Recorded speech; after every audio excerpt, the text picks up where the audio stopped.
This tour is going to be a little different than what we did last year, Brooke. We're instead of playing "Waiting for Columbus," which has got a set piece every night, we're going to be throwing in different songs. We'll have some tunes that we play every night for everybody, but others we'll kind of divvy up and dive into this huge catalog that Little Feat has. So that's what makes it different. Oh, that's a very good question. Um, I don't know, pygmy darts, I blow things to the side of our guitar player, and he'll do anything I ask him to do. It's a voodoo potion. Um, but no, we talk about it. Some of it has to do with guitar changes and that kind of thing, but not usually. Um, so we'll have a list, and that list will have, say, I don't know, 40 songs on it. So we can kind of maneuver, and we kind of pay attention to how that list is evolving and going like that. So it's not a very complicated routine. But I've been out with bands where they play the same set every night. So this is kind of what we do. We're more of an improvisational band, which made what we did last year pretty interesting because it was a set piece every night. So this will be a lot. This will be fun. It's all challenging. Touring has not changed a whole lot, honestly, over the years. Travel is travel, as you know, when you go someplace, and maybe it's gotten a little tougher in some regards. But and certainly the challenge of coming out of COVID made things a lot more interesting and angst filled and that as well.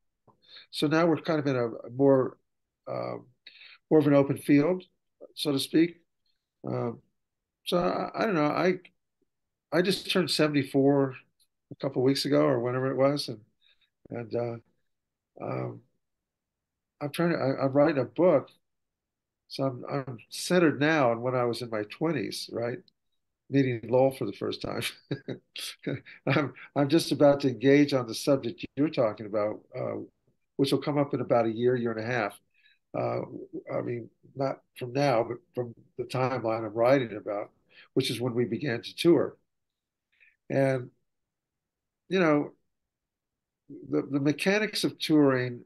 Uh, if you have more money to pay for relatively nice hotels, or you have a couple buses instead of one bus, and that makes it different. But other than that, it's you if I were to run into you in the street in Ohio someplace and you go, "Hey Bill, where were you last night?" I go, well, I'm not sure. Where are you going tomorrow?" "I'm going to Lexington, Kentucky." And then after Lexington, I won't remember that I was there. So yeah, they kind of always have though. That's the interesting part of it. And um, I think too that just memory, which is not, I mean, sure, when we get older, we're like, yeah, I can't remember where my glasses are. Well, they're on the top of your head, that kind of stuff. But we all have those moments. Even when I was a younger guy, I was like, what happened last week? Or I went surfing at this particular spot. Was that what I really did? That kind of thing. Um, but yeah, the good news is that depending on your activity and the way you deal with things, um, it's like for me playing music. I've been playing since I was 5 years old, so it's like breathing. I just kind of sit down and go, vroom, I play, and I still have a ball doing it, and I knock on wood as long as I can still find the keyboard and know what I'm doing. I like to take myself and people on a journey. Well, I think just bring an open mind is what I would say. If you like good music, that's what we're going to do. And I don't know what we're going to play that night, which is even better. So uh, uh, we're gonna be trying things out.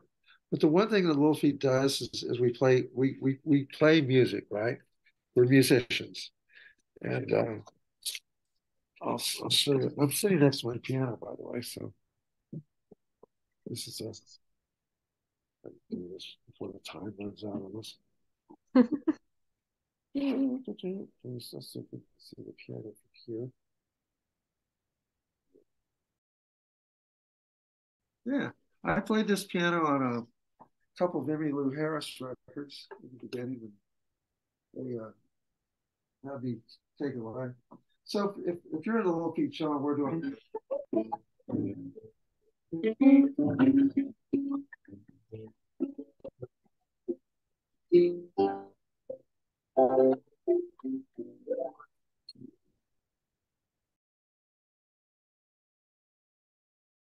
Yeah, I go anywhere with music. So, and I'm not being facetious with you when I tell you last night I had a dream about playing Dixie Chicken in a concert. And when I got this one thing, I went, oh, I'm not going to go I'm not going to play the New Orleans thing. I'm going to go off into a jazz thing, which I did in my dream. And at the end of it, I looked, it was just a bunch of guys in the audience. And then, but they like jumped at me, yeah, that's cool. And I thought, well, there you go. I'm a cheerleader at heart. I have fun doing what I do. And that's what people are going to see at this show in Ohio.